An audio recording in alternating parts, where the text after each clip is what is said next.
Your perspective, like, what is this? Like, what are you doing in your training? Like, what, and when you're doing it, like, what's going through your mind? This being Flobility. Yes. It's just creating order out of dysfunction. Creating something perennial and perpetual and everlasting. What's going through my mind is that this is the hardest thing I've ever done.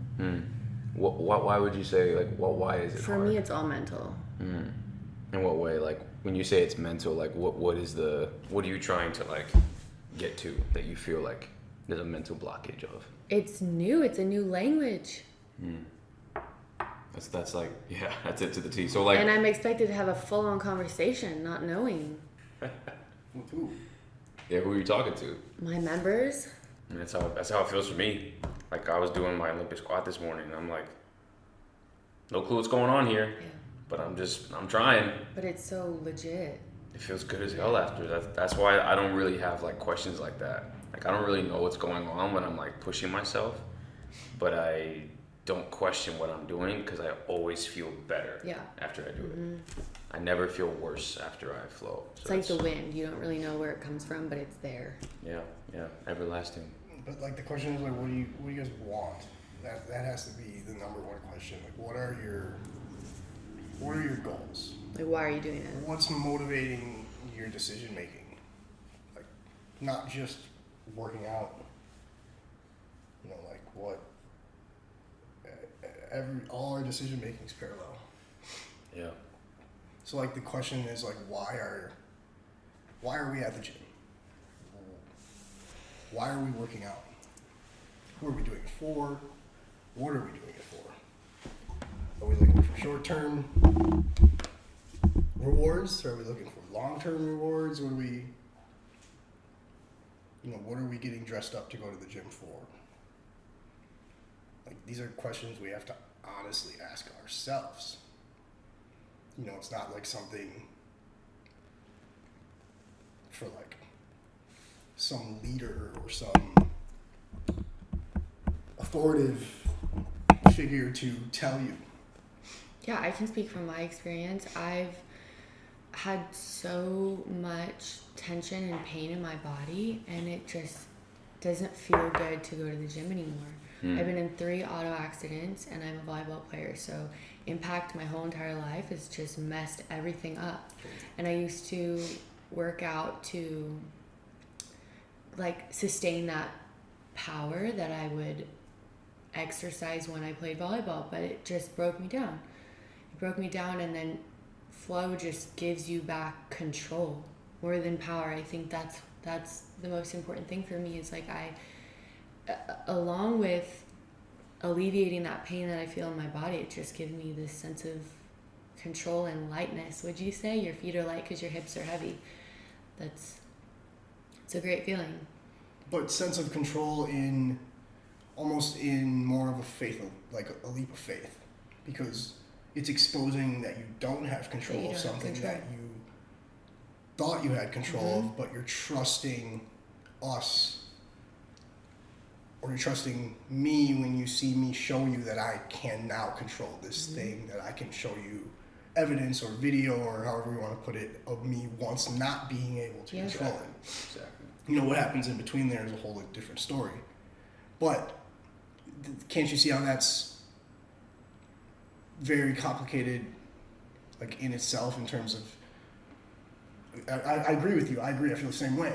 But like, how do you put that in words? Like, how do you say, like, it makes me feel like I have more control, but at the same time, while I'm doing it, I feel like I have no control. It's actually after I'm done and I reflect on it when I come to this consensus that I actually have a little bit more faith in my ability to control some of these things that I once thought weren't controllable, and that could maybe unravel this mysterious puzzle that we all have inside of our brains trying to fix all these issues we have. Yeah, so if I understand it correctly, you're kind of posing the question like, it feels hard when you're doing it and it's confusing when you're doing it, but then afterwards it's like all put together. Well, from my understanding of the body as a system, I think that's the biggest thing. when you're doing flow, you're working the system in its entirety, and maybe you might switch to from the hamstrings to the shoulders to the core. You might be switching around, but you're keeping the integrity of the system throughout. Totally. That's obviously you're a trainer, so it's going to kind of help this conversation from the concept of like it's easy for me to explain to you, based off your education, off a lot of the reading that you've done, your experience working out, your experience with your own body, to kind of understand that you're not an octopus and you can't train your hamstrings, your upper back, your front of your neck, your feet all at the same time. You kind of have to isolate one thing and then let the system kind of integrate. Right. So you understand that intuitively, clearly. So it's going to make this whole introduction of Flobility, even if this was the first time we ever met, a much simpler process, just based off of how you learn, based off how you extract things from, how your brain extracts things and makes, draws conclusions just from, the information you're provided. So you are going to come at an advantage based off how your experience has kind of taught you to problem solve. From that perspective, and even if we could even bring it down, obviously, to anatomy, your curiosity as a trainer was this system's kind of based off everything you've told me in the past. Yeah, and I'll be honest with you, I found Flobility like at the beginning of the pandemic. I think it was maybe January, February, and then the pandemic hit and we linked, which was amazing. It was such a blessing. But around that time, I was actually getting ready to apply to PT school, and like once I learned this, honestly, I was like, wait, like I didn't want to go learn what PT schools are offering because it's not this, and they just kind of mold you into like something that is self-limiting in a way. And if I understand the system enough to then teach it and integrate it into my practice, cool. But I literally, Flobility played such an important and influential role in me deciding not to go down that route because, honestly, the anatomy and the biomechanics of it all is what is so exciting to me, and it's always been my entire life. And this allows you to creatively explore your own body. Exactly. Exactly. I wish more people thought about it like that. But that's what we're. It's exciting. It's invigorating. This thing, it's like has no ceiling. Exactly. Because at the end of the day, we're not proposing intelligence. We're not proposing something that you need to sit down and memorize and learn. We're proposing a practice because we're actually talking about adaptation. We're talking about something. We're talking about ways to adapt, musculature, which involves something that, is a nightmare to most of us, time. The concept of time. Adaptation is something that takes time. You can't. That's like the idea of perception. You have your perception based off your adaptation of what happened your first 28 years. So your brain has taken all of this information over the years. Like you've learned what a hip hinge is, and your brain would formulate that shape of a hip hinge no matter what type of hip hinge you were looking at. If they're doing a lumbar hinge, a hip hinge, like using their sit bones. Until I came in and showed you the differences between those shapes, you categorized all of those things similarly. So that's what's hard about this. And online, I might not have convinced you the way I convinced you when you were in person with me.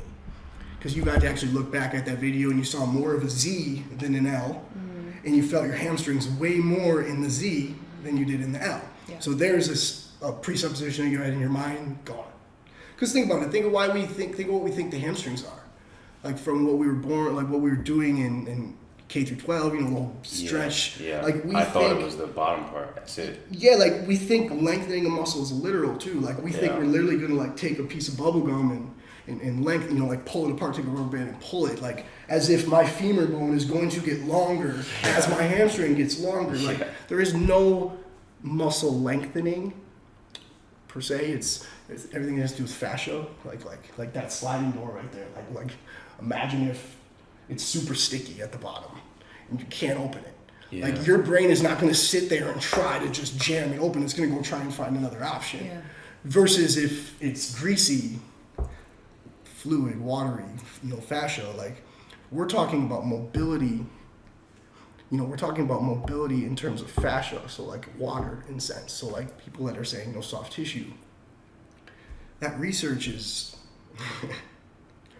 that all of this research that we're looking at in this field is just like pieces. It's just pieces. It's not to say it's wrong. It's just like pieces. If I may, real quick, there's because I've looked into a lot of the myofascial research myself, and if you look at like the actual like methods, the pictures, the videos at which they're doing it, there's missing pieces there too. Because people are assuming, at least I did before I started, that it wasn't meant to be something that was like skillful. Like I was just kind of like doing it. I wasn't like searching for something or like. In what sense, because I used to roll all the time. But that's what I'm trying to say is like you're not rolling. You gotta understand, like when we're talking about fascia, we're talking about fluid, right? Yeah. So we're talking about water, cell water. Yeah. There's a lot of, obviously, I have my theories, so I have my theories in terms of information storage, all these concepts. But when I talk about soft tissue, I'm not talking about just breaking up a hard muscle, and right. I'm talking about communication. Right. I'm talking about communication, just getting the brain to communicate with those cells, with those tissues. So like you're not just doing that. You then get the counterpart of the soft tissue, which is the counterpart of, which is the mobility that you need on the other side of that fascia. Yeah. And that's how you get it to slide. So every soft tissue all the things that I give you, I always give you a counterpart. Everything's connected. Engineering is not, I barely consider engineering science. We're building tons of shit that we can't explain why it's doing what it's doing. Yeah. I can't explain why this has happened to my body. I'm trying to put together a theory. I'm looking at all these subgroups. I can't be a scientist. Scientists will hate me. They'll hate talking. I can't write papers. They'll shred it apart because I'm cross-mixing. I'm talking about neuroscience, talking about, computer science, AI. We're talking about genetics. We're talking about physics. Like you can't do that as a scientist. Metabolism, it's messy. Science, yeah, exactly. And science is changing. Most people obviously, like how many papers were written last year? Thousands of papers. Like I've been working on, we've been working on this theory Eric's been working on it for 10 years. I've been working on this for 7 years now. And it's not that I've been working on, it's not that we've been trying to solve the same question. It's that like it evolves, it changes, and then you have to go back and, because we're talking about what? Adaptation. Yeah. So as my body's changing, as I You have to feel new look things, at it. I have to go back and reread things. I have to go back as I feel something new in my body. I have to go reread this book. I have to go reread Because the my perspective is notes different. because my perception's totally different. Yeah. And then I then can draw a different picture, and then I have different questions, and then I have to see if it works on you guys, and then everything's getting passed down. So everything in the app is like, is like years of like testing. Yeah. Years of testing. You'll see me doing things on my story that don't get in the app for another 3-4 years. Yeah. We're trying to build something. We're trying to build a model, and it doesn't. We're trying to consider variability. You have the way, that's why I brought up the concept of the way you learn. We have to consider that with everybody, because this whole concept I give you this point all the time where I say I'm going to give you like an IQ test is what I call it, and I name off like 16 things. I go like apple, banana, pear, grape, blah, blah, blah, all the way to 16. And I say, all right, list them back to me. And you get like 7 of them. And then I do it again. I say the same exact thing. And then you get like 9. I'm doing my spider pose, by the way. And then on the third one, I say the same one, but this time you recognize that the first one is a fruit, the second one is a vegetable, the third one is dairy, and the fourth one is grain. You get all 16 of them. And it only took you 3 tries to recognize those patterns, right? So it made it way easier. Some people, they won't recognize the pattern. Some people take them 20 tries. Is that not what your shoulder roll-up is? Is that not the same exact concept as me saying, here are the patterns that you need to connect in your body? Now, it might take you a year to find those Yeah, it's connections. an awareness. It's You learning. might find those connections immediately. Yeah. This is not a judgment of intelligence. I'm not proposing intelligence, which is why I can't do it. Am I doing it wrong? Like, there's no, that thought has never crossed my mind. It's never crossed my mind. Because it's the idea that you're trying to do something that you know is possible. It's like you see somebody comes up here and they're flying. You see this human flying. It's like, whoa. You know, like, hey, he gives a peace sign, he flies away. Like, what's our conversation like? Like, we're like, that's holy shit, that's possible. Yeah. Not like he needs to tell us the X's and I want to know how he did that. He has to explain to us how we figured that out. Because if he doesn't explain that shit to us, let's not tell anybody we saw him flying. It's not real. It's not real. If I don't know exactly how he did what he did, like we are surrounded with things like that. Like, But you have to have an open mind to consider that possibility, totally, right? totally. But if you don't even understand the original question, and you're questioning the methods, that means you're not trying to even contribute. You're not even trying to like hear what we're saying. It's more about, it becomes more individualistic at that point instead of about. So why do you think people question this so hard? Obviously, a lot of it will definitely have to do with how they think, or how we're carrying ourselves, how we're presenting ourselves. Karon and I, we don't have resources. So there's a lot of things we have to do ourselves. Like, I don't have the time to think about like social media. I don't have time to like do a lot of these things on there the way I once did, the way I wish I did. We don't have the resources currently to delegate a lot of these things that we're doing, and we're working towards that. But obviously, like things like this, podcasting, kind of human, you're getting people to meet us more, to know about us more, to realize that we're just like them. I'm 32. I do all the same things. We all do the same shit. We all want to do the same things. Friday night, Saturday night, daydream. Watch boxing matches tonight, and everything's the same. It's just we have a theory, and it's almost when it's a theory of perception, it's not a theory, because it's kind of like, if you can't see my theory, I don't have a theory. So the big variable here is time. So I'm trying my best to play time and kind of see what happens. I'm observing. I'm observing all these things. All the things that people are saying. All the things, not from the perspective of like, some of it obviously makes me mad. Some of it makes me really mad, but not like why they think it makes me mad. It makes me mad because of the consumers, from the sense of like, I have to defend these things in ways I don't feel is necessary, because this isn't like a competitive nature of an industry. Like, this isn't something where we should all be coming together and trying to race to finish to finish the equation. We should all kind of be working together to finish the equation. Because it's like, what is this really about? Yeah, and I've been doing this for 7 years now. I know what the people looked like when I started. Like, I know what they look like right now. Like, what they're doing ain't working. Versus what I'm doing is, like, it's just, I don't care if they don't reject it. I don't need, and it's not just about me either. Whereas, like, I'm kind of the subject of the current theory, in sense. So, like, we have other people that we're, reconciling everything with, to try to build what we're trying to build. And obviously that's not like public. So I'm not gonna like give away the. If I may, I guess from the outside looking in, Flobility is a mystery. I want that. And people might think that, It's oh intentional. my gosh, they're conceited. They think they know. They think they have a Totally. better Totally. perspective. What is this? I don't even see your picture. You say spine conscious training. That's so ambiguous. Like, what are you Totally. talking about? Totally. And you're over here super confident, throwing punches, like running backwards on a treadmill. Like, who is this guy?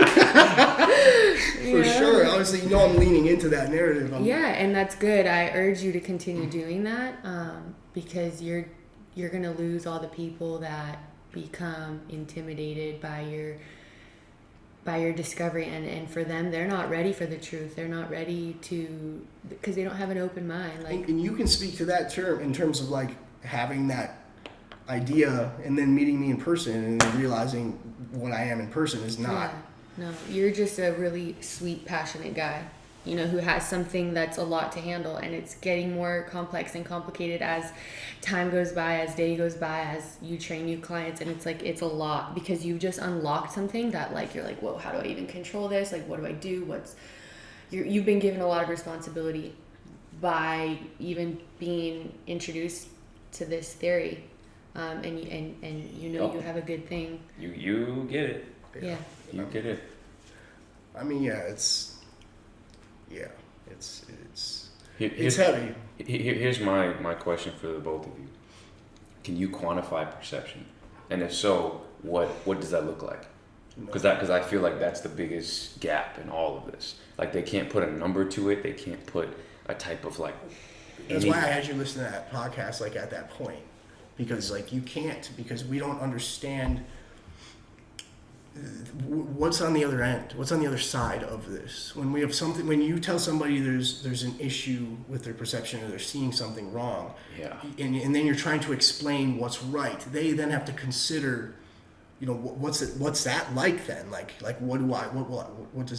how do I know that's better than what I'm feeling right now or what I'm doing? Like it's like the concept of like, what does Jay-Z say? Like, you know, what you eat don't make me shit. And that's what we're dealing with here at the end of the day. Like, I'm showing you what I'm using and I'm consuming it and I'm doing it and I'm just sharing my results. I've never made any proposal yet. I haven't made any, you know, like sales proposal yet. Like, I put up a before and after and people be in the comments saying like what you saying, like, you know, what you're promoting, that you fix this. And I'm like, no, dude, I'm just showing the before and after of my feet. Like, I'm not, that's it, nothing else. Because it's for me. So like, if I fixed my foot and that's real, and you don't like it, I don't care, because I'm living with my foot. You know, it's like, that's what it is to me. Like, they don't agree. They don't agree with his results. They don't agree with how I'm doing the lateral hip. Whereas I'm trying to create an automated program with hundreds to thousands. There's tons of people on it. Whereas they have 20 clients. Yeah, your following is. We have 20 clients, and they're everyone is talking about what Flobility is doing wrong, and they're talking about this automated program. I'm 32 years old. A lot of time to make it way better. This automated program, what that is achieving, automated, versus what all these other personal trainers are achieving one-on-one with their clients. How's that helping anybody? Like this shit's hard. This shit is. It's expensive. It's stressful. It's, you know, trying to come up with some, you know, we're trying to come up with some system that's going to include obviously like reinforcement learning models, like constrained variability for all these different types of postures, systems, models, all these things. But I have to collect a ton of data over time, and I have to look at it very, very seriously. And yet, people that like aren't even like.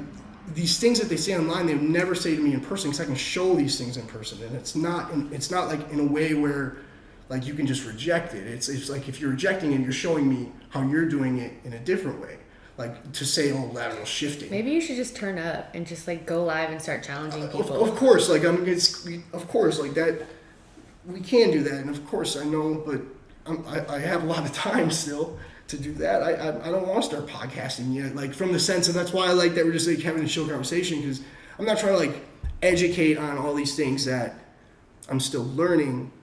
You know, we're young, and to me it's like sitting around a bonfire, you know, at midnight and listening to a 30-year-old. Meanwhile, there's this wise, you know, 60-year-old man who has all these crazy stories. Like, why are we doing this? Like, why are so many young people trying to regurgitate information and podcasts and get right, clients from it? Like, oh, look what I know. Like, I tell Karon all the time, don't memorize shit you can Google in 10 seconds. Mm-hmm. Like, I have great conversations with AI, with the chat GPT, because all the questions I have, I can't Google.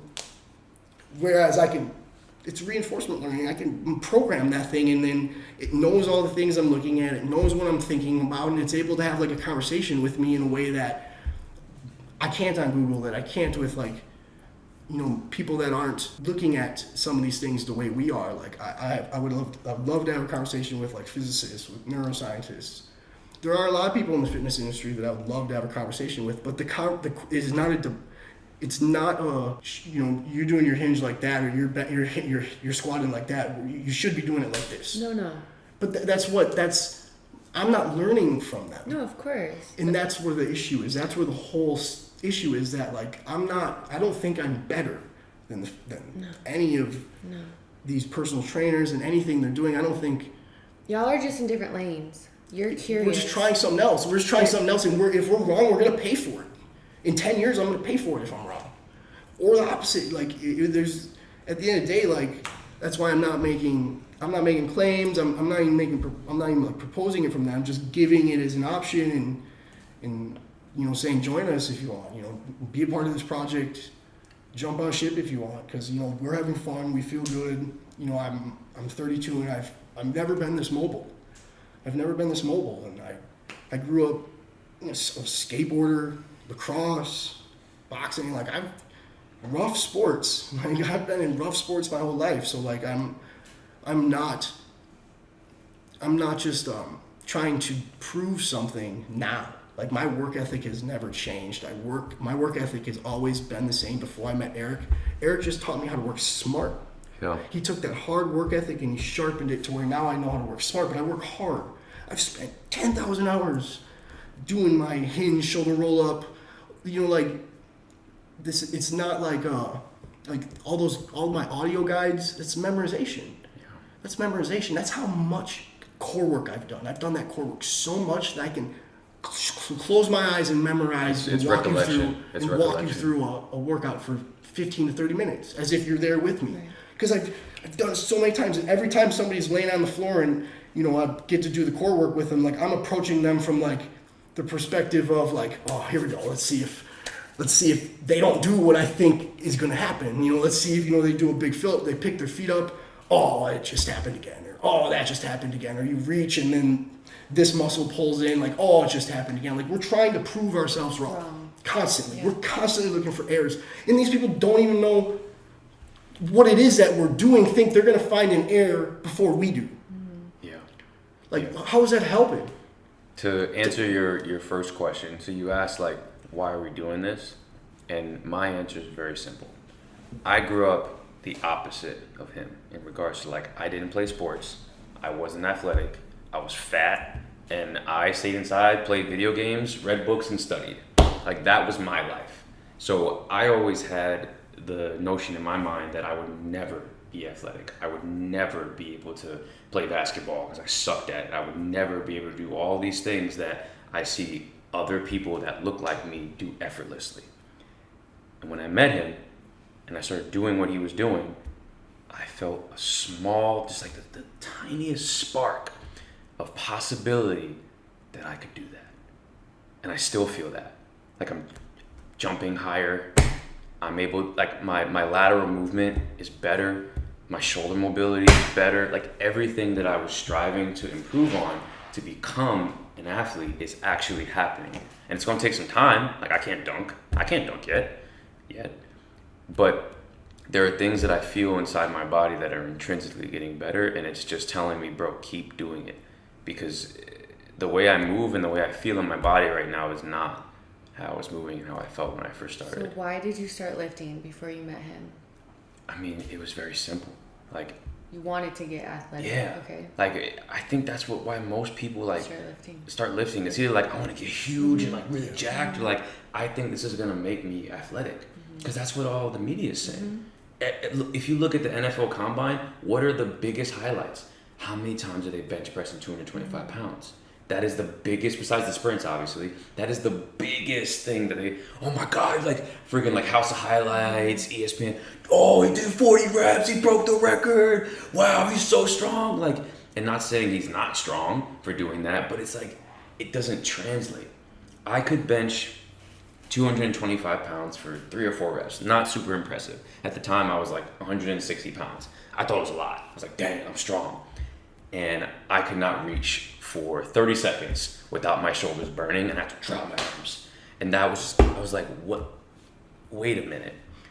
I apparently had really good hip mobility, but I could not sit in my squat for more than 30 seconds without having to stand up and go for a walk. Like, burning. My quads were on fire. And people were like, oh, my quads.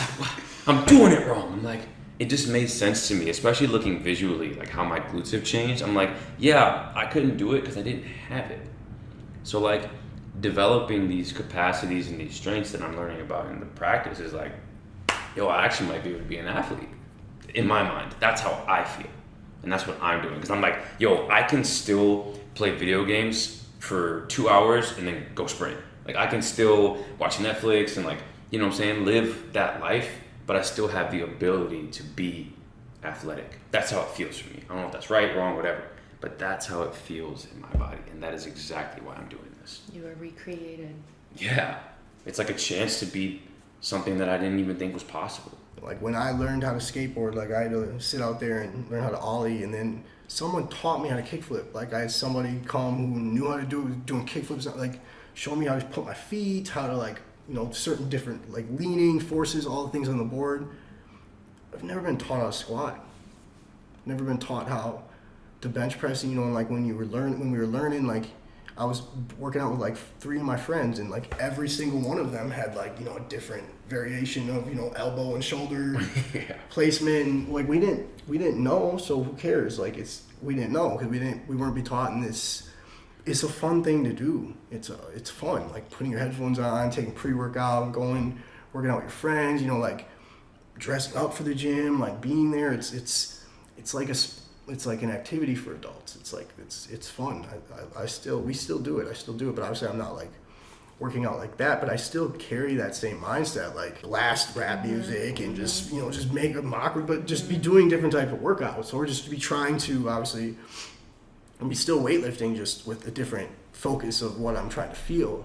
But to me, it was just like this concept of I haven't been taught anything, and here is this person that like he showed me first, and then he's like holding back the explanation from me, and that makes me obviously like curious more, you know, and I don't know, for me, like I don't know, I trust that, because like I keep bringing up skateboarding, but like obviously that's what I grew up doing, and like skateboarding is such a sport of honor, like such a like the code in skateboarding just like is it's like boxing, like in terms of, like I said, like Nigel Houston. We all know Nigel Houston, right, from like MTV. Like, and he disappeared. And we would think like MTV is why, like Nigel, like not Nigel Houston, Ryan Sheckler. Remember Ryan Sheckler? That name sounds familiar. He had his MTV. Nigel Houston's the best skateboarder ever. He's fucking not him, definitely not him. Ryan Sheckler. He had like his MTV show, and like he was super popular. He was like the youngest kid to ever win the X Games. Like he's super popular, and he just fell off the map. Never saw him again, basically. And like you would think it's because of all that drama on MTV, but you know, like he actually like claimed to backside flip some stair set called El Toro in the skate, and he didn't actually land it.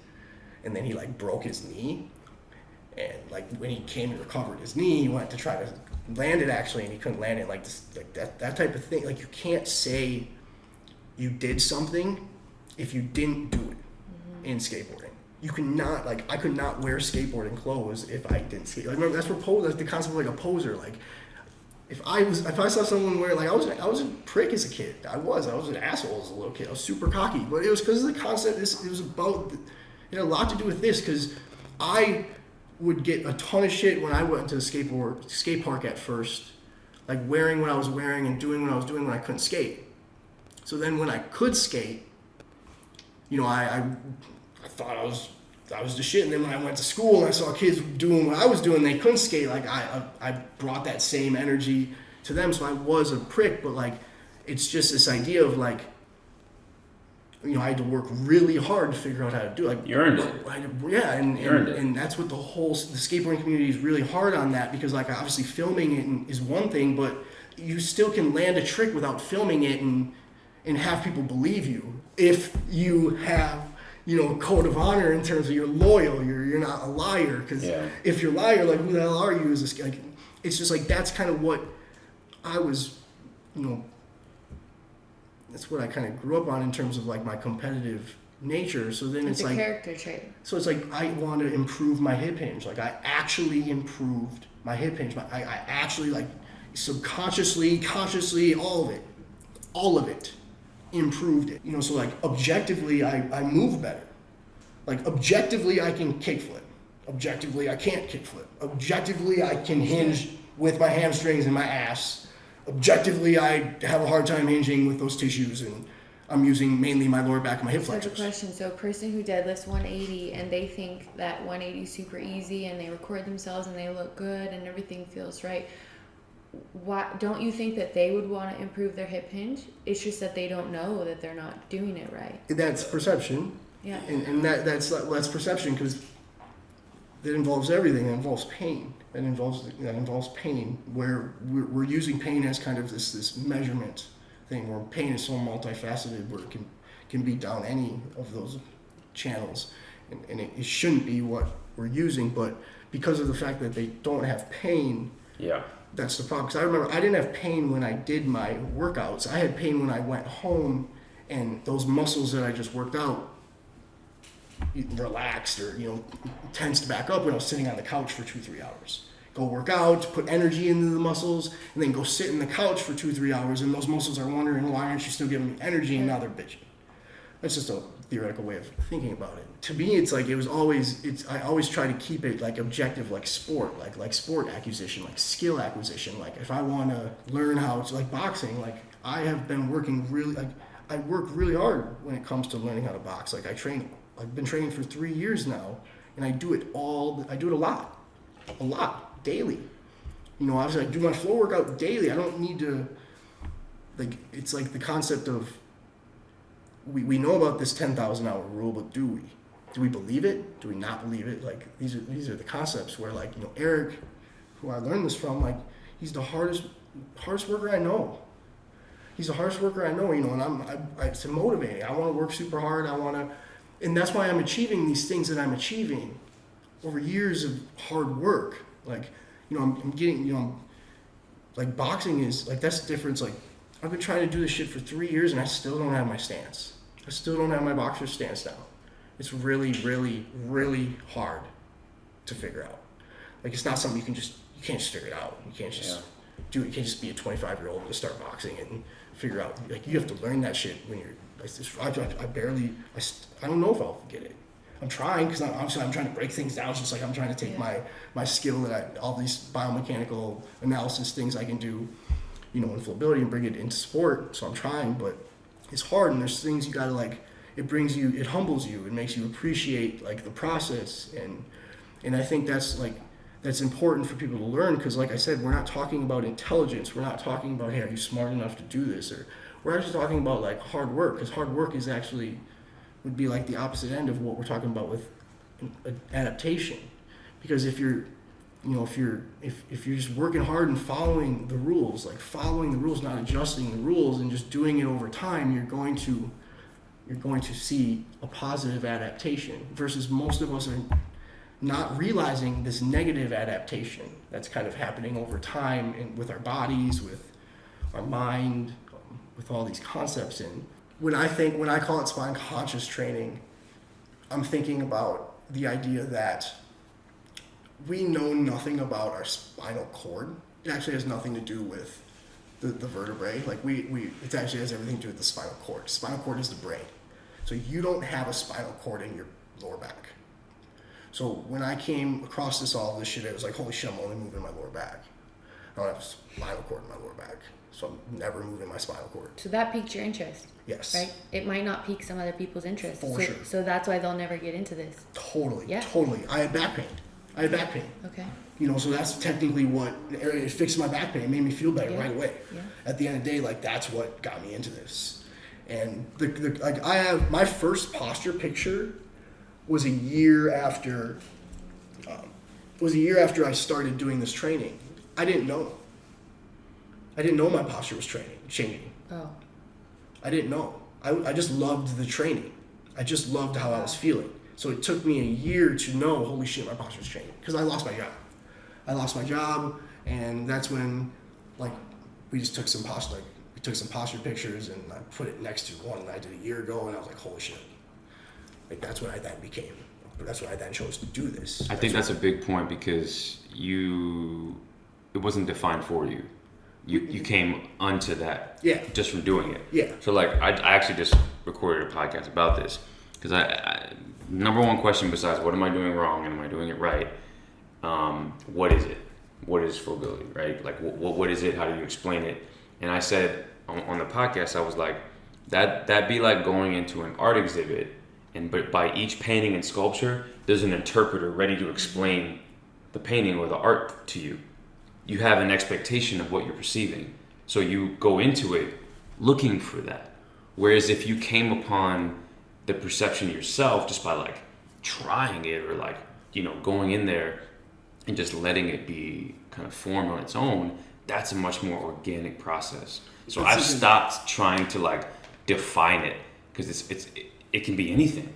That's what I told you about like marketing in general too, in terms of if you're being marketed something and you get this scientific explanation about this concept that you never heard of, you just learned, you now want to go and look for more information.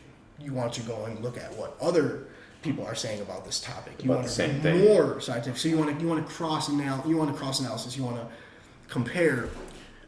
Whereas, if something just makes you feel a certain way, it's kind of cool, and you're just kind of like, all right, fuck it, you just try it, and you enjoy it, and you don't ever look for a rhyme or reason. Yeah.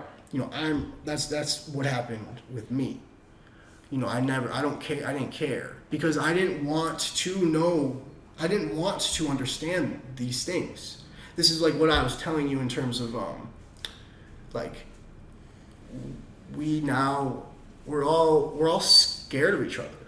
We're all really scared of each other. We don't want to rely on each other. None of us want to depend on anybody. None of us want to admit we need somebody, that we need someone's help. In general, anything. Yeah. So like, this is my profession. This is what I spend all day, years studying.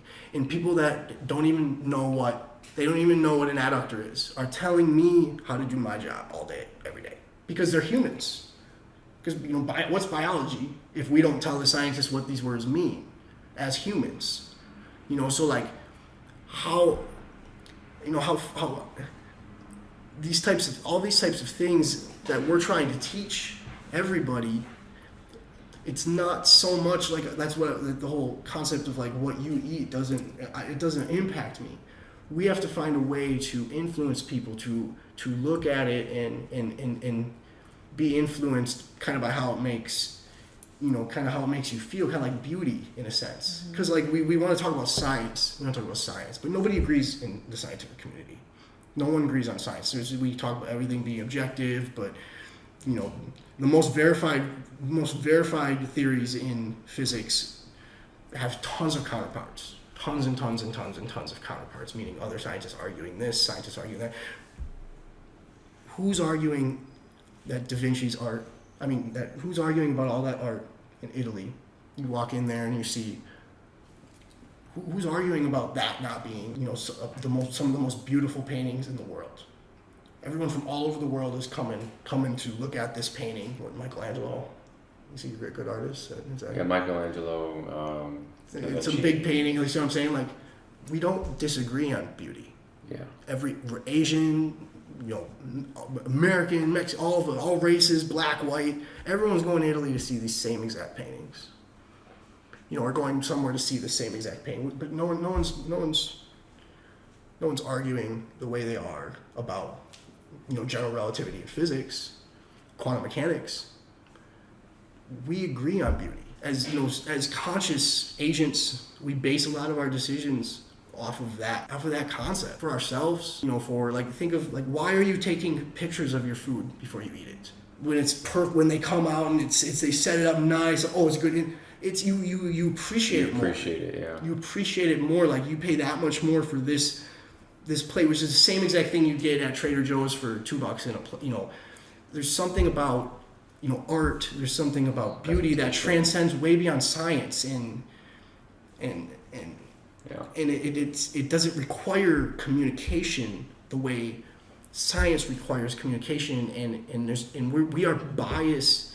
We are all biased. Of course, we're all biased. So therefore, like, to think that we're going to come up with some elevator pitch for what this is and why it is to please all these different issues. Like, I'm a marketer, I have a degree in marketing, and I can't niche this. I can't just niche this, and I hate thinking about it like posture.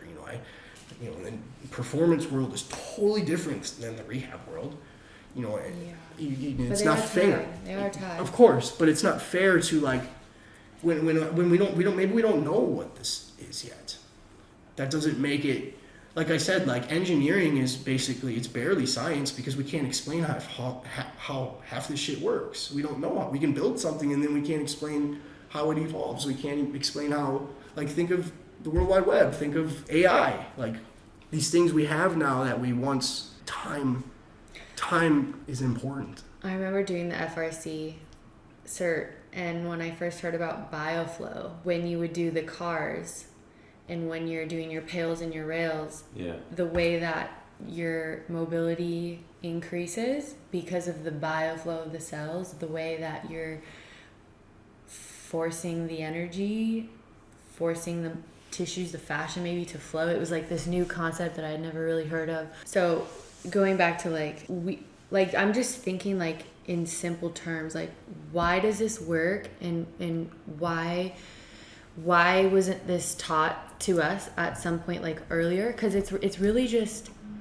it lines, going back to the system, like, the fact that your glute med should be working synchronously with your adductor, right? Is that a fact? Is that a fact of anatomy for proper functioning, would you say? Yeah, that's how it's taught. That's how it's taught. Well, it's just like, it's taught from the sense of managing one end of the femur and managing the other end of the femur, and we got to understand things about anatomy. Like, we're looking at anatomy, like, we're cutting up, like, cadaver, this concept of, a lot of these things we know in anatomy are from a time where they believed that if your dead body was chopped up, you weren't going to heaven. Mm-hmm. So the rich people, the health people, were protecting their dead from the scientists, while all the poor and the disease people were the ones the scientists were doing. Were ripping their bodies up and coming up with all these, like, there's so much we don't eat. I'm gonna say yes, based off of what the information I have access to. Yeah. But like nothing's 100%. We learn to walk. No one really teaches us. We kind of just adapt. We just get up one day and figure it out. Yeah, but then you get to a point where you're able to kind of maybe understand the concepts of where you can refine your movement. But that's before getting into sport. This could be a way to think of it. That could be a way to think of it, because you technically don't. I'm teaching your prefrontal cortex how to basically work with the rest of your brain in a way that can positively adapt your body in the future. Because your prefrontal cortex does not it's not fully developed until you're in your mid-20s. Like, as a woman, they say 23, something like that. You men 25, but your prefrontal cortex is spending your first quarter of your life just learning. That's the idea of perception. It's learning. It's absorbing based off all of your experiences. And then all of a sudden it's like you're recording a VCR tape, and then all of a sudden that tape is done. Boom, takes it out of the tape and hands it off to the prefrontal cortex. Says, all right, run this for the next 75, for the next 50 years. Yeah. 75. Yeah. Nothing in the prefrontal cortex is designed to come down and interfere with the things in the limbic system, or, like I said, things when it comes to cerebellum and our movement, because our cerebellum actually connected to our spinal cord. So, like, if we could somehow influence, like movement from the cerebellum, that's direct to our body because that's the first pathway to the spinal cord, where things like in the limbic system, things in our mind have multiple pathways to go and influence the autonomic nervous system to get us to move. So we're basically trying to come up with this way of being like, look, your brain does not know these things. Your brain is going to protect you from knowing these things, because if we introduce instability to your body, your brain is going to look at that like it's danger now. It's not going to look at that like it would when you were 10 years old. If you're 25, if you're 30, if you're 35, 40, any instability to your brain is going to look at it like I said, if we can't open that door, if you're 40, it's not going to try. It's going to just go and try. It's not going to slide that door open. It's going to go find another way. But if you're 10, it might rip that shit open still, because it doesn't quite understand life enough to know that, you know, if we fall to the ground, we die. Well, not literally, but that's just how you want to think of the brain. So I'm essentially trying to teach you as an adult how to overwrite your automated system, your automated habits, your automated patterns. And these things aren't what we think, because, like I said, the cerebellum is just coding for error. It's coding for error. It's like the concept of you go to pick something up and it's way heavier than you thought. Your body adjusts. That's your cerebellum. You had nothing to do with that. It's the idea like when with the sit-bone series, right? And I tell you guys to push your knees back to lengthen your hamstrings. And you guys are pushing the chair back. And you think you're doing it wrong. When I do that, I can't push the chair back. My butt won't let me push the chair back. It pushes me forward, because that's a point of space. Your brain is scared of that forward space. Your knees going in front of your toes with a bent knee, your brain is scared. So your cerebellum is trying to fight that, because your cerebellum is being like, yo, you don't have an ass. We haven't used these hamstrings in 15 years. We got strong quads. We got a strong lower back. Put that at my center of gravity so I can manage this movement. Otherwise, we're going to fall. The cerebellum is fighting you from doing what we're telling you to do. That's why I'm giving you tactile feedback. Like, the ground ain't going to disappear.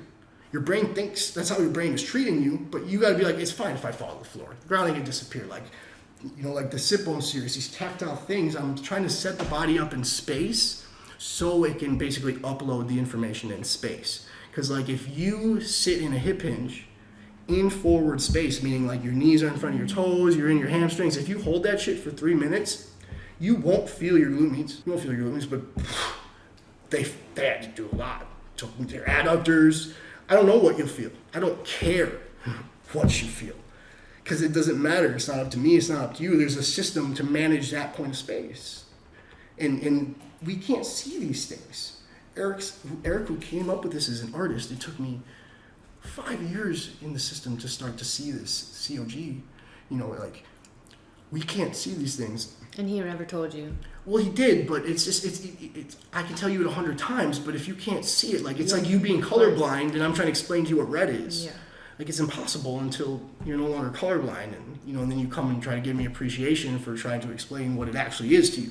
Like, that's what we're technically dealing with, and we can't see these things, and the best thing is to just follow the directions with, like, the tactile feedback. Like, the chair is such a wonderful thing. You know, putting things behind you or putting things at certain points that we're saying is because, like, it's these are things they use in Parkinson's. It's using things, all these, to the brain will relearn if you force it to. Mm-hmm. But if you don't force it to, it won't. Mm-hmm. But if you take something away from it and the say, limiting degrees of freedom. Yeah, like, because the cerebellum wants to override. It wants to override. It tries to keep you safe. That's all it cares about, just stability. But you're not literally doing something dangerous when you're doing hip hinge. You're not literally doing something dangerous. So your brain is perceiving that as danger, but it's not literally dangerous. So that's a game that we're trying to play. Yeah. That's the game that we're trying to play. So my workouts are the same. I'm looking for that. Otherwise, I'm not, you know, like, it doesn't stop, because it's like gravity, you know, like, we're going to keep fighting the good fight. Like, you're either going to positively adapt or you're going to negatively adapt. Like, it's just day by day. I think that's the hardest part for people just starting, like, feeling. But, like, just use it. Like, if you only like the soft tissue, only do the soft tissue. Right. If you only like the core work, that's why I made the core guides like 10 minutes, 15 minutes. Like, that's enough. That's enough. Like, that still is going to be really good for your nervous system. If you're not doing anything, like this is real core work, and I don't want to put in a box of any sense, but like there's the intrinsic core, the pelvic floor, these things, they need certain alignment, the pelvis, like and we're not talking about just simple anterior pelvic tilt, posterior pelvic. That's not, in reality, that's not what's happening. The left pelvis is doing something different. The left pelvis is post tilted, the right pelvis is anteriorly tilted. It's not what we think it is. It's not. These models that we have are not right. It's not to say that they're wrong, they're just incomplete. They're partial. All this information we have is just partial. None of it's not wrong, like that's not the way to look at it. And like I said, I'm not looking to argue right or wrong too. I'm looking to argue, is this sensical or is this nonsensical? Should I do this, or does this make sense to do on a long-term basis, or does it not make sense to do? I think anything that you've done, even if you've just been messing around on the floor by yourself in your house and you felt it, and you felt something that's real, and it's worth talking about. For real. And like to learn that about you, it's weird too, because the mind-body connection is like, it's obviously like this huge theory, we all know about it, like we all have thought about it, but we all want it, no matter what, like deep down, we look at ourselves whether in the you know mirror. it or not, We all want to control.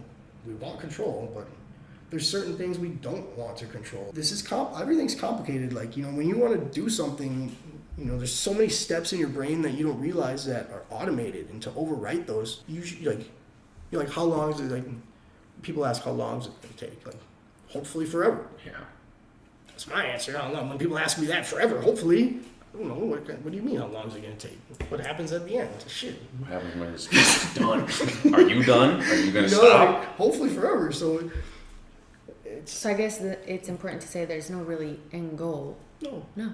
Yeah. Well, explore, like, it's I'm 32, I'm learning to box, I still want to learn how to golf, I want to get back into lacrosse, can I do these things going forward? Yeah. Like, am I going to be able to get back into lacrosse at 35?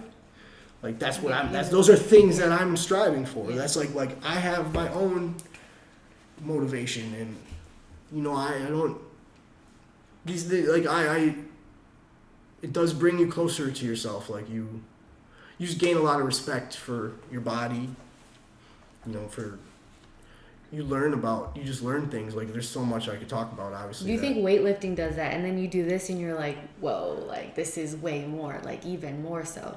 Weightlifting's great too. That's the thing. It's just it's kind of like, you could think of, what if weightlifting was they had prerequisites to the bench press. Yes. Like, if you want to unlock this machine, you got to do this, That's this, what and I've that. been thinking this entire time, and I'm picturing are kids ever going to be in PE learning flow? I mean, I'm training a PA guy right now, and he's like, whoa, like I wish I could do this to my kids. Like, well, these are things where we could really influence, child development, yes, because how diapers are designed, tummy time. That's one of the phases that shouldn't stop. That's extension. That's what develops the glutes. That's what develops the psoas, which results in the glutes developing, which is how the hips develop, which develops thoracic extension. That's why we're not seeing any of these kids. Obviously, this is what I believe. We're not seeing any kids grow up with good extension or good hips. We're seeing these things happening younger and younger. To do an experiment, if you had a lacrosse team that you taught, you coached, and then compared to another team that didn't do flow, and how would their skills, from freshman year, I got to work with them freshman year, and then we got to analyze them as seniors. Mm-hmm. Oh, that'd be cool as hell. That would be a good thing to so do. Freaking cool. And you're catching them before that prefrontal cortex is. Yeah. There's a lot. Obviously, I'd love to do a lot of research. Like I said, Karon and I just don't have resources, and we're not trying to bully this in. We're not trying to say. No. And like I said, I think that's the coolest thing about this. I was doing FRC this morning. I was gonna send you I was doing I can do a lot of those things now and feel those things. So I don't think any of this stuff is any of it's wrong. I think even what Naughty's teaching with throwing, bro, that stuff's great. I would definitely rotate better, and if I went and did some of that stuff with him. But it's I just have a different priority myself, even as a rotator, because it's like I'm feeling more of like as my hip is getting stronger, it's not necessarily maybe giving me the upper body rotation that I want yet, but I still am like feeling it from a whole body perspective, like just improving over time. So it's kind of like one of those things where what I'm doing is working and I'm enjoying it, and it's still evolving. So that's why I'm not like looking at these other systems, or like I have no idea what these other systems are doing. I have no idea. I don't listen to their stuff. I don't look at their stuff. I'm not learning from any of these trainers or anyone in this industry, only because of how occupied I am with this stuff. Like I work out twice a day sometimes. I have so much stuff to think about. I love it though, but like it has nothing to do with them. It's just I'm busy still, like a child, like with his favorite toy, I'll explore FRC someday. I'll explore I think there's a lot of people are saying the same things and they're not realizing it. And it's just a lot of it has to do more about like it's the application, it seems. And Instagram's ruining it too, like the way they're doing the algorithm, the way they're doing the reels, like all these things are kind of like it influences how people talk about movement and how they're making their videos. They're making them quick. They're trying to make them like everything is just kind of leaving.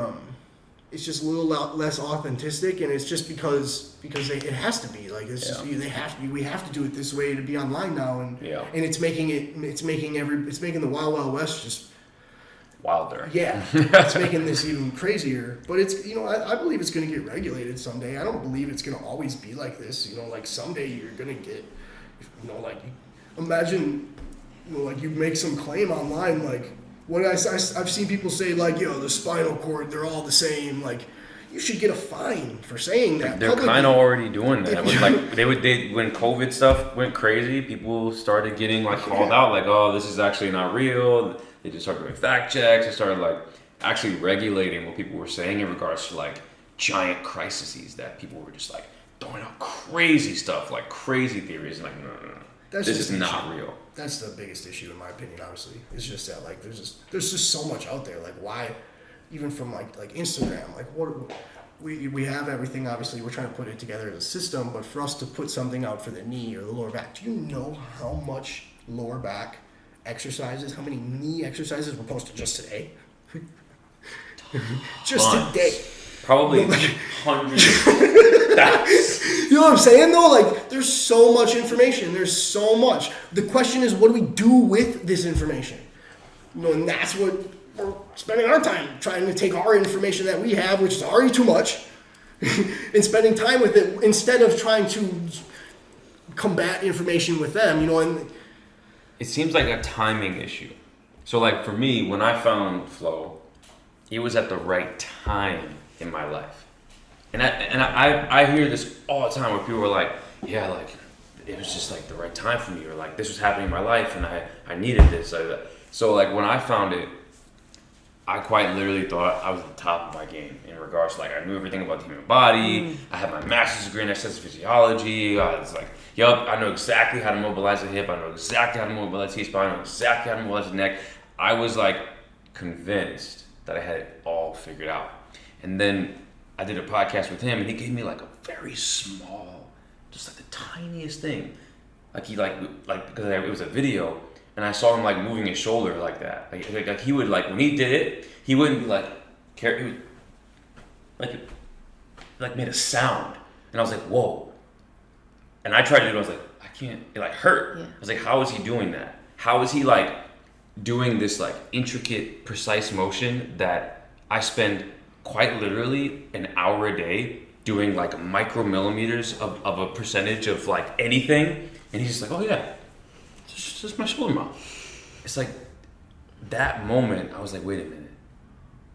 And if I wasn't like in a space where like, I guess I thought I knew it all, it wouldn't have such like a drastic thing. If I was like clueless, I would be like, oh yeah, sure, I guess I'll give it a try. But it was because I had this presumed understanding of the human body to the level I thought I had it. I thought I was the strongest, and I thought I was as mobile as him. I thought all these things, but then when there was like this objective like thing he showed me at that right time, I was like, it like intersected, and I was like, wait a minute, all right, let me give this a shot. So I hired him as a coach, and like within the first session, I was like, oh shoot, okay, this is different. And but it needed to be at that right time. Like even for you, like you were at the Bay Club for a while before you started working with Eric. It was like it's a timing thing. So all the people who actually like follow the directions, wake up, get busy, and are doing it consistently, I know all their stories, and all their stories revolve around time. It's weird. It's weird. Yeah, but like, I didn't have nothing. I didn't like. Could you imagine doing a workout with me, and then you don't get to see me for a week, and there's nothing online. There's no Instagram. There's no app. There's no like. So, whereas like you could do my core guide every single day. For how much we charge in, like you could do it every single day. Where like, imagine getting your life flipped upside down, and then all of a sudden you can only afford to work out with me once a week, which you can barely afford. And you have to wait another week to see me, and I'm fully booked in between. Like every time you're at the gym, I'm with somebody, so you can't like come and ask me questions. Yeah. Well, I was scouring, bro. Was that Eric? Yeah, I was scouring Google. I couldn't find any of this stuff. I was Googling everything. I was a market researcher. I was Googling everything. Wow. I couldn't find any of this stuff. I was like, you see posts from Eric. Like I was asking him so many questions, dude, because Google had none of my answers. You know, so like, it's you know, like the sit bone series. Like ask Jackie about the sit bone series, because Jackie struggled for years to find her sit bones.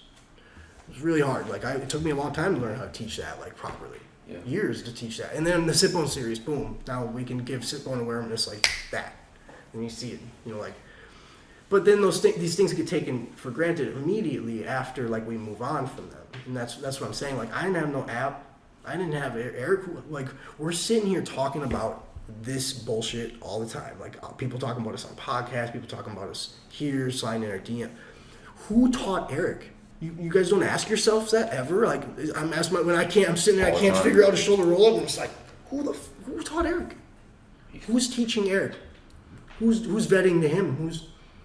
Yet we have to come up with we have to have a reason for them to do it. Before you met Eric, would you ever just lay down on the ground in your room or whatever? And I just never like was on the floor before. rolling around. Okay, so that's different for me. Like before I met you guys, I would like be doing weird shit like that. Like I would smoke and get high and like feel my body in like crazy ways, and then.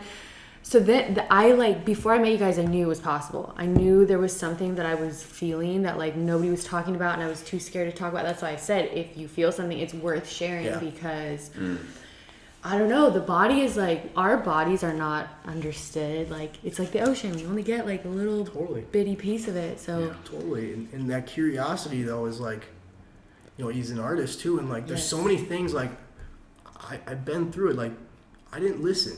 You know, I was trying to Conor McGregor my upper back. I was animal flowing. I was doing all this bullshit. Like, I was mad at him I was like internally like resenting him telling me to train my hips.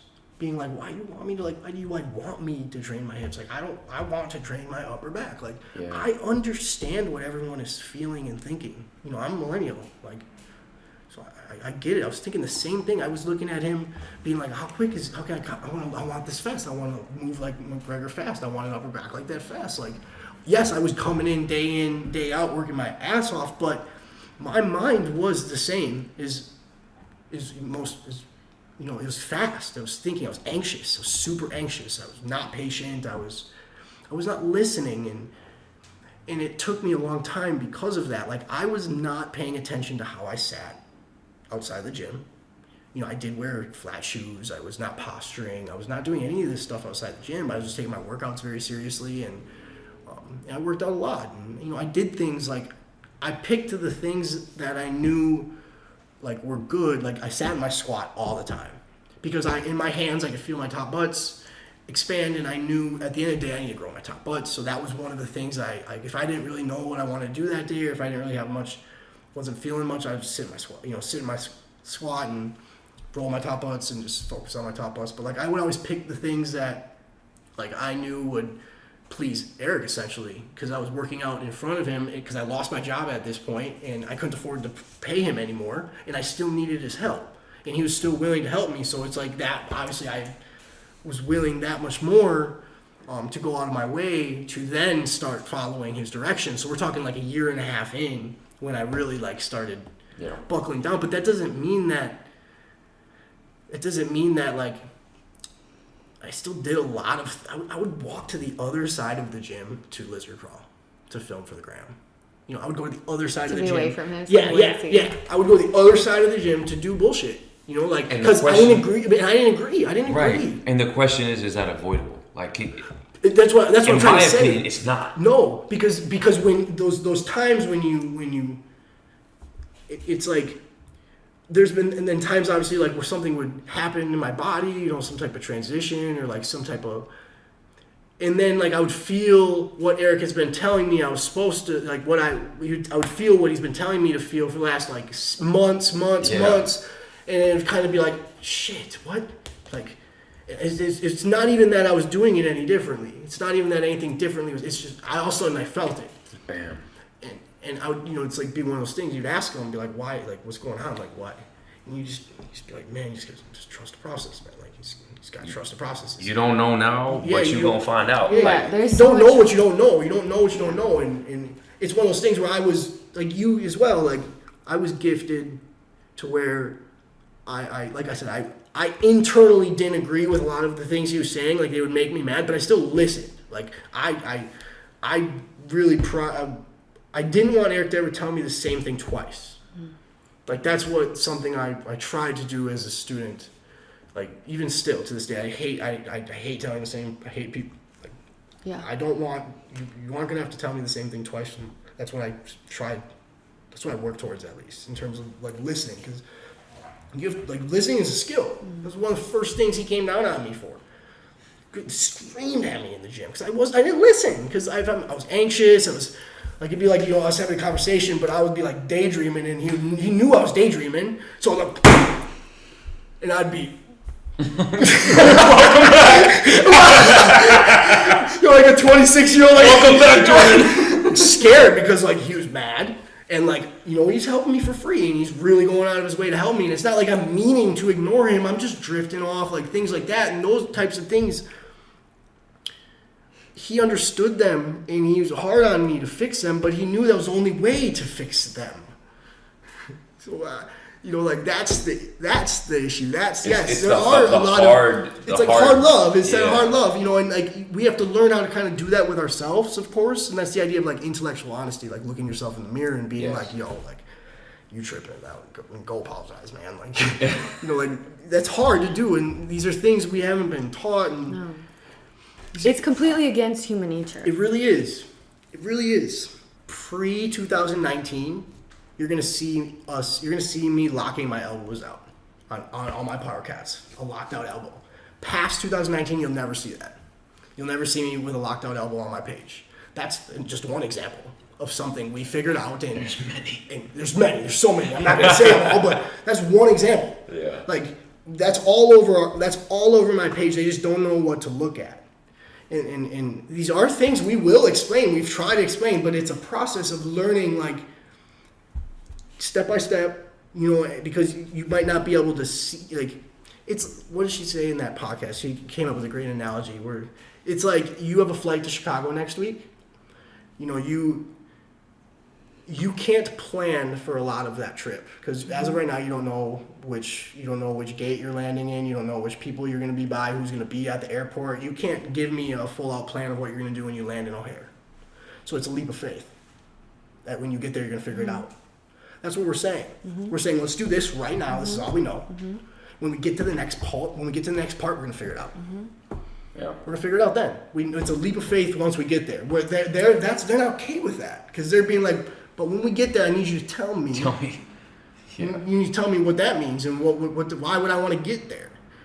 Where it's like that's technically that we can't even consider that yet because we don't have the information yet. You don't have your information yet until the day before. You don't know which gate you're going to be landing in. You're not going to know which people are in front of you until you're there. You're not going to know if there's an issue at this terminal, which is creating tons of traffic at the security, which is All these things you can't figure out until you have the presented information. And that's a big part of what I've had to learn through this mental struggle is like what I was saying in the beginning is you have to be okay with like not really knowing and you have to be okay with rerouting and you have to be okay with not really seeing what you're feeling. And then yeah, it's so much different than what I've done my entire life, and it takes your being at the right place and time, you know, whatever that may be for you. It was like you thought you knew and then something came and completely defied what you thought was the truth. And then for me it was like, okay, what I've been doing is bringing me pain, and like I there's a better way, I know, but I don't know it, you know. Exactly. And it's hard. That's hard. It's hard, you know, but we're doing it in a lot of ways. We just don't realize it. Like I just said, it has a lot to do with, you know, when something changes, like it's the idea of a complex system. Like it's really, you know, like if you touch one part, you touch all of it, you know. So if you change one thing, you change everything. And that's what we're referring to. So like if we, you know, that's why whatever's in front of us right now is what we focus on. And then when something happens, we now have new information, and we now adapt. You know, we now adapt to the current presented information at hand. You know, and that's really the only way to move forward.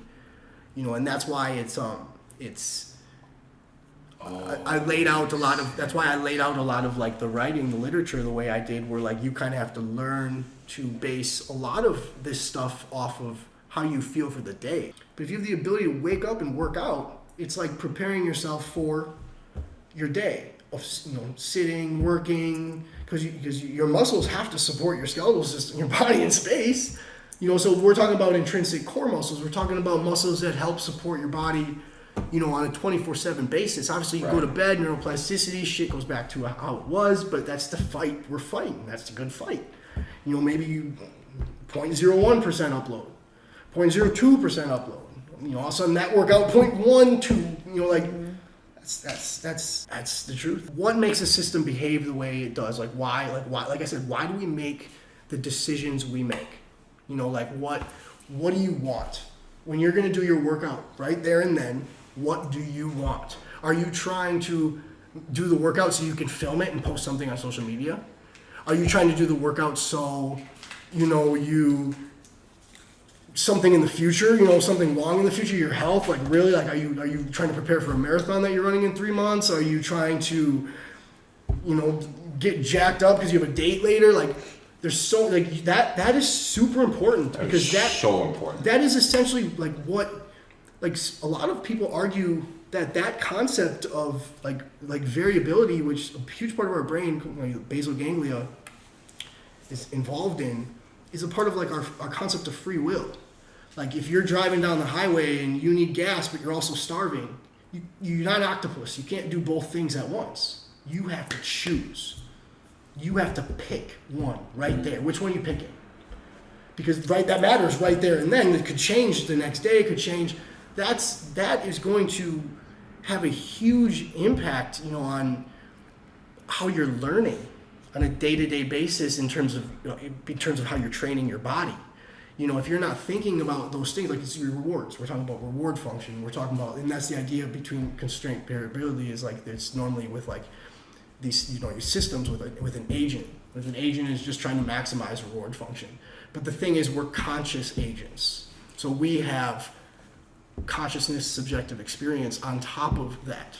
So they're trying to build it. That's a theory, just a theory in terms of, you know, neuroscience, even in, you know, computer science, all those things. Like, and they're nowhere near close. We don't understand that at all. Let alone to add a whole new layer of consciousness and subjective experience to that motivation, to what I just said. Like, which one do you want? Why? Can you explain why? Can you explain why you chose to get food over, or why did you get the gas over the food when you're starving? So you can only do one. Like, these types of things, obviously I'm trying to understand. There's a few neuroscientists that I've studied a lot. I studied a lot of their work, and I plan on reaching out. You know, But like it's these types of conversations, these types of questions are what's really going to help us collectively come up with a better way, a better way of basically asking the question of why do I do Flobility? Because it's not that we don't have an answer. It's just the question is not. There's something wrong with the question. Because I'm asking the same question. I can't answer. It's like the same concept of, like I said, problems with we can build tons of shit and we can't explain how we built it. We can't explain why it's working the way it's working. Yeah. But we're totally cool with it working. It's like I'm giving difference. you art, you're asking for science. Yeah. Like, that's what we're talking about. And that's why it's hard for me, and that's like I can't argue with some certain people because it's how can you argue about it when the end game is what you already have technically. Like the whole point of all sciences is to improve our life, our existence, physics, everything. We want to learn about space, gravity, all this stuff, so we can improve our existence, our experience on Earth while we're here. Live longer, figure out time, live forever. Everything is to improve our experience. But yet, we're trying to reverse here and create a theory that catches up to something that we already are experiencing as phenomena. And we're living it too. I don't need to, I'm not going to explain some of these things that I've experienced in terms of like physiology that have improved. Because I want to hear, I don't want to feed people ideas. I see what happens. I see people on Instagram switch hitting and boxing. They're doing southpaw and orthodox because they see me and that's not. I know when I'm orthodox. I know why I'm orthodox. I'm southpaw, and it has nothing to do with. I went southpaw sparring. That's when I figured out southpaw sparring. Not hitting the bag.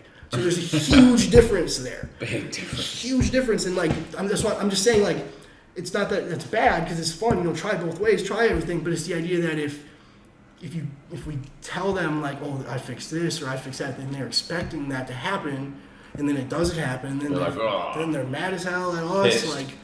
And it's better for us, at least for the next few years, to kind of, we're going to obviously create something within the app where you can give way more data, even if it's anonymous, so we can start to correlate a lot of these things, because if they're feeling this, and I already felt a lot of things, I want to know that other people are experiencing these things that, I experienced it before I ever even dream about discussing it publicly. We'll see. I mean, we got the app. The app is fun, so I'm super excited about that. And then we're trying to build out.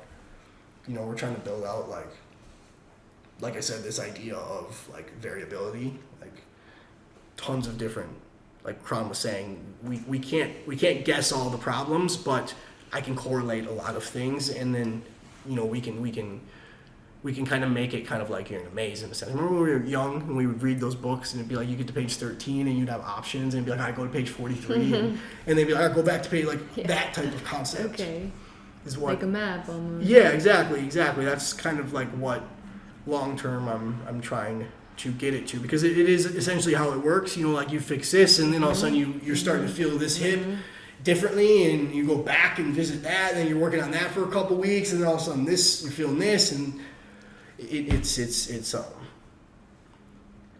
works like that, just from the sense of learning how to listen to your body. And that's where the idea of I think the narrative on pain is something that needs to be revisited too for a lot of people, especially young people, because the idea of pain being bad.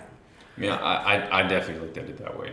Of course. Everything that I was doing before this was I'm trying to avoid it. Well, that's the idea, even myself, I think of how it's my body was numbing me. It was trying to numb me. It was trying I didn't have a way of fixing the prefrontal cortex, doesn't know how to fix it, so it's going to numb it. Versus, having lower back pain at 20, just when you have barely a little bit of APT, there's not that much damage, and you are going crazy, oh, why do I have all this? That's good.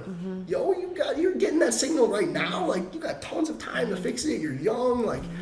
It's your brain only has one way of communicating with you. You got stomach pains. You got all pain it's saying hey, come on, something's wrong. Something's wrong. Or come and fix this, or come and help me with this, or we have to kind of look at it like a partnership. And with pain being that only line of communication, and obviously once you start down our path, it becomes a different it becomes a different conversation when you're on the phone. Big time. Because when you feel that pain, like if you're feeling your lower back sitting, and you're like, oh shit, I'm not on my sit bones. Like, and then you sit on your sit bone, and you no longer have pain. You know, and to you then, that's like, it's like you pull out your piece of paper and check. Like, you're never gonna forget that. You're never gonna forget that. That's not Jordan sitting there and being like, hey, you need to sit on your sit bone, you need to sit bones. No, that's you being like, shit, I don't feel my lower back when I sit like this. You know, or that's learning to communicate with the pain. So my pain is the reason I was able to, a huge reason to do with why I got here. Like when I first got lower back pain, I didn't really have any issues, period. You know, and then all of a sudden I had lower back pain for a couple years, and then I had shoulder pain, you know, and then I had knee pain, and then all of a sudden I have anxiety. Yeah. And then, you know, like it's like physical pain is like that first. Yes. And obviously that's completely theoretical, but it's based. That's just how I experienced it, and you can map a lot of this stuff out. Like everything I believe is based off basically deductive reasoning. You know, like Sherlock Holmes. Sherlock Holmes style. Like I'm just going down a logical funnel in the opposite direction, because that's really the only thing we can do. But yeah, like that's why like marketing pain to me is not. I don't like doing that. You know, because like pain is extremely multifaceted, and like I even think back to I had lower back pain, but then like I said, it became shoulder pain, and knee, my head came flowing, all these things, and you know, and then I think like I remember saying to Eric right after he fixed my pain, like, oh man, like this is genius, like why aren't you marketing? Like he just did not want to talk about pain. He did not want to talk about pain, and at the time I didn't understand it, but like, wow, now I totally understand it, and it's it's not wrong to do that. It's just it's cementing that standard, and that's not a standard. Like being out of pain is not a standard. That's like we should never be experiencing joint pain the way we're experiencing joint pain. So what is the standard? Well, so hopefully we can find out. Yeah, that is the question. Like for us to be acting like we're training the nervous system or talking and educating about the nervous system, but yet never challenging our nervous system, you know, never, you know, putting our, you know, like sparring is like, that is some of the most anxious you feel, like, especially when you first do it. It's super scary, you know, like I want to get like skateboarding, it's like an addiction to that thrill, but then that thrill is what defeats you. You know, and like that's what we kind of got to learn about going forward here. Obviously, like aging and with our own body, like, you know, my mobility is improving. So now I want to challenge my nervous system. I want to challenge that fear. You know, I grew up skateboarding. I want to see if I can skateboard again. Obviously, I don't know if I have the time. I don't have the time to do that the way I wish I did, but that would be like cool. You know, obviously, like boxing is that's why I got into boxing technically, because it's mad nervous system. It's just all nervous system. Just hand-eye coordination, reactivity, like proprioception, like learning my spacing, learning my distancing. Like not only am I trying to punch and attack him, I'm trying to not get punched. Like there's nothing that riles up your nervous system. Fight or flight. Yeah. The risk and reward of that is like immense, because it's like on both sides of it. It's like, oh yeah. It's like, oh gosh. On both sides, like either I'm gonna hit this person, I'm like, yeah, I hit them, like I got that timing, I got that slip, and I got that counter, or it's like, oof, that hurt a lot, he hit me in the face pretty good, like he got me. So it's like on both sides of the equation, it's extreme. There's nothing like that in like weightlifting, nothing like that in yoga, there's nothing like that in anything else besides like, don't get hit in the face and try and hit this other person who's trying to hit you in the face. Even when I do a back bend, like when I'm trying to push the limits on a back bend, I'll feel that. Like when you're trying to hit a whole new range of motion in a yoga pose or something, you'll feel that heat up, and like that fight or flight mechanism. Like it's just like in things like sparring, you can't flight. You don't have a choice. So it's like it's a totally different experience. You have to keep moving. And yeah, most of us don't ever experience that type of physical that. So like when let's say in sparring, someone like first time they get hit, someone reacts like, ooh, okay. That hurt a little bit. Let me shake it off. All right, let's go again. And then there's the other person who's like, oh, hell no. And they walk away. Yeah. What's the difference? That's a great question, yeah. Like why do some people? We would need way more context. But like I said, decision making is parallel. Like when we first sparred, and you put me on the ground and I got up, like I was excited to go again. What if I decided, we're never doing this again? But decision, that's what I mean. That's what we can think of in terms of decision making being parallel, meaning that like you do that in basically everything else. Like with flow, you got back up. Yeah. You got like. I don't know, because that could be that's a loaded question. Like, what are we exactly referring to there? Are we referring to your pain tolerance? Are we referring to... It's very, very specifically the choice to not continue. Well, what would you say, Adrineh? Because that's what when that happened, I always thought like, what if I didn't get up? What if I said I'm done? Like, how would that have changed the trajectory of many things I think in my life? maybe if you choose to get up, you see an opportunity and you go after it. I don't know why you got up. Growth. You get better. Yeah. You just realize, shit, okay, I felt it. Let's go. Like that's... But at the same time, I mean, it has a lot to do with, trust. Sure. Why do people diet and then they fall off their diet and they go back?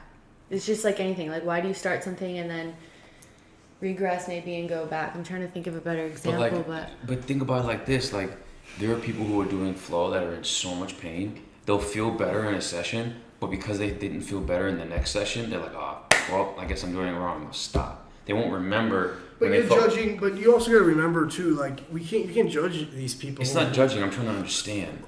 Yes.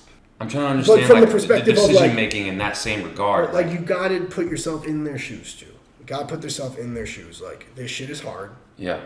They're by themselves. They're trying to figure it out by themselves. Yeah. And it's hard. Like, they don't have a coach and they don't know how to ask questions. Yeah. It's not easy. I If you think don't understand what it is that you're doing, you also think about what it was like for us in school.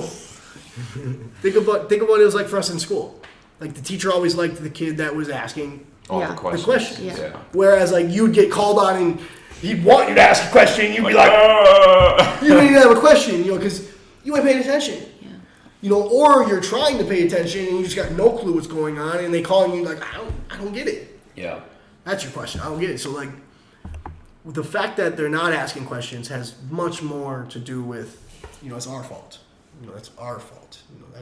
We want more feedback. We want more questions. We want them to, to feel more secure, reaching out to us.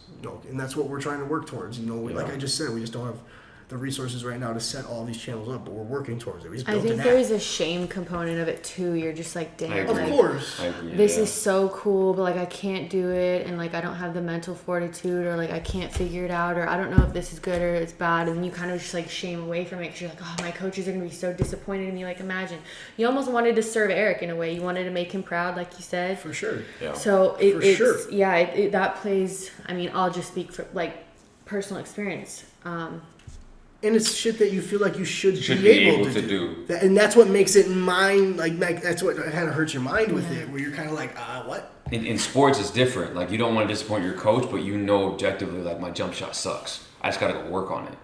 Yeah, or it's a three-pointer, coach, they ain't all going in. Yeah, it's 35%. Pretty freaking good. Yeah, exactly. Whereas, it's, like I said, it's just a practice. That's the best way that we need to look at it, is just a day-by-day practice. And at the end of the day, it's all about the diaphragm. And in order to get the diaphragm, we need to get to the cup, and the cup being the hip.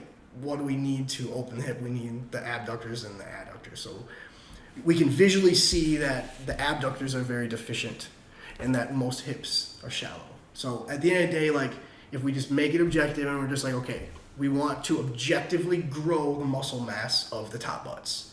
The fitness industry has tons of information out there about the glutes, but it's not working. No one's growing their top butts. Even if you train them 3D, it's still not working. That's what I'm saying. All the way they're saying, band it up, abduction, do this extra. It ain't working. No one's growing their top butts. Even when you look at the best Olympia bikini models, it's not there. It's the track and field athletes that have top butts. Yeah. It's the track and field athletes that have top butts, and that's what we're trying to say. Is we're trying to say, okay, that's what we're trying to figure out here, and we're trying all of that shit. Eric's been through all those books, been through everything, he's read everything, and that top butt stuff isn't working. So the question is, how do we, cultivate the hip? How do we get the top butts to grow? Their spatial muscles, they need forward energy, they need the big toe, they need that whole fascial system, serratus, low trap, all that, all the way from the top. So it's like it's a muscle that we need to understand needs both hardware and software. And that's why these rules, such as like wearing flat shoes, wearing heeled shoes of any sense shuts your butt off. So the whole goal here is to teach your glute medius how to stay contracted with your anterior core. So you don't want to stretch your glute medius. If you put on heeled shoes, you're stretching your glute medius. If you slouch, if you lumbar flex, you're stretching your glute medius. All of these things that we're saying not to do for a period of time is because the glute medius just need to learn to catch on. They just need to learn to stay contracted with the anterior core, and then there's no such thing as slouching. Right, and it's ironic because you learn that in school. You learn the concept of contractility and the ability for a muscle to stretch and contract. However, I think the lack of perception visually is where there's an issue, where the application and the education are going in completely opposite directions. Totally. Because you'll hear in a lecture or you'll see in the research, well, we want to have complete contractibility of the muscle. We want to make sure it's stretching to a full range of motion, contracting to a full range of motion, and we want to see all these fibers, blah, blah, blah. And then you'll see them sit on their sacrum and they're talking about core training or whatever. And you're like, wait, but if you can't see that, it just, it doesn't matter. If I looked at TVA research 3.5 years ago before I started this, I would have agreed. Yup, great. They're doing this stuff. Yup, I can see that. And then 3.5 years later, I look at it, I'm like, wait a minute. Because there's certain things that you pick up and it quite literally changes how you see the world. Like no bull crap, no analogy. I quite literally look at the body differently. But you also believe me. So like, for example, right now I have that cat pose on my story. So I can feel my top butt stretching when I do a cat pose. So I'm stretching my top butt. Which is not good. No, that's really good. That is? That's really good. But that's because, so when I'm doing lumbar flexion, my lumbar is not displacing. It's not displacing my rib cage and my pelvis. So it's actually stretching that Top area. butts, Yeah. So I do a lot of things where I stretch my piriformis, pigeon, all those things, opening up my glute medius. But if your QLs are clamping on opposite ends, you can't do any of that stuff because you're not stretching your glute medius. You're actually doing something totally different. Yeah.